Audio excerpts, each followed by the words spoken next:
कौन है ये बच्ची? बताते क्यों नहीं? क्यों लेकर आए हो इसे यहाँ? कविता, ये मेरी बच्ची है। माँ पापा मेरी शादी शिवानी से करने के लिए मान नहीं रहे थे, लेकिन मैं उससे बहुत प्यार करता था। अब वो इस दुनिया में नहीं है, लेकिन सन्निका की जिम्मेदारी मेरी है।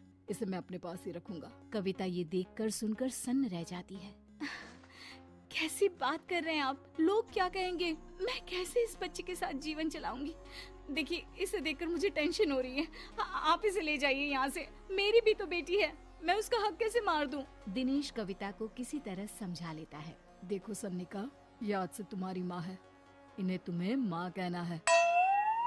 कविता को तो सन्निका को देखना भी गवारा नहीं है, फिर वो उसकी माँ कैसे बन पाती? और शायद दिनेश भी ये हकीकत जानता था। कुछ साल बाद देखिए, अब राधिका बड़ी हो गई है, उसके लिए किसी अच्छे घर का रिश्ता देखिए ना।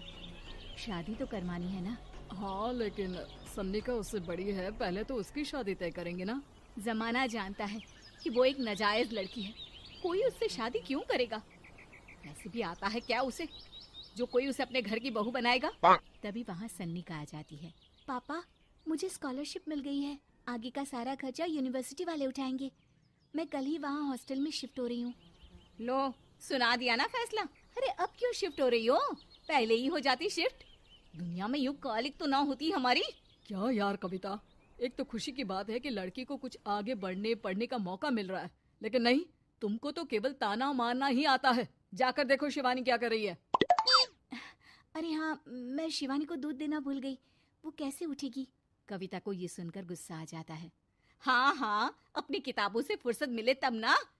मेरी बेटी ना कुछ खाए ना कुछ पिए, यही तो चाहती हो तुम। सन्निका, जिसने कभी कविता से बात ही नहीं की थी, क्योंकि वो उसे हमेशा कोसती, वो वहाँ से बिना कुछ कहे निकल जाती है।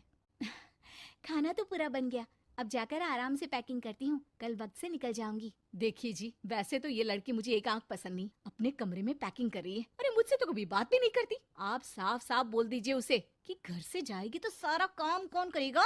उसकी माँ। माँ का नाम सुनकर सन्निका भी वहाँ आ जाती है। नहीं, वो कैसे करेंगी? वो तो मर गई है ना। उस मनहूस औरत को मेरे घर में याद करने की कोई जरूरत नहीं है, समझी? वैसे भी ना होते हुए भी तेरी शक्ल में लगता है कि वो हमारे बीच में ही है हमेशा से। तो ठीक है ना, जब जा रही हूँ तो क्यों प्रॉब्लम हो रही है आपको? सन्निका घर से निकल रही थी। कविता ना चाहते हुए भी सन्निका को रोक लेना चाहती थी, और वजह थी सिर्फ उसकी सोशल लाइफ का डिस्टर्ब हो जाना। किटी में कविता की सहेलियाँ कहती हैं, क्या बात है, तू परेशान सी लग रही है, सब ठीक तो है ना? क्या हुआ, उस सन्निका ने फिर कोई तमाशा किया क्या? अरे नहीं नहीं, चली गई, वो तो ऑक्सफोर्ड की कोई NGO है, उसकी स्कॉलरशिप मिली है। मेरा भाई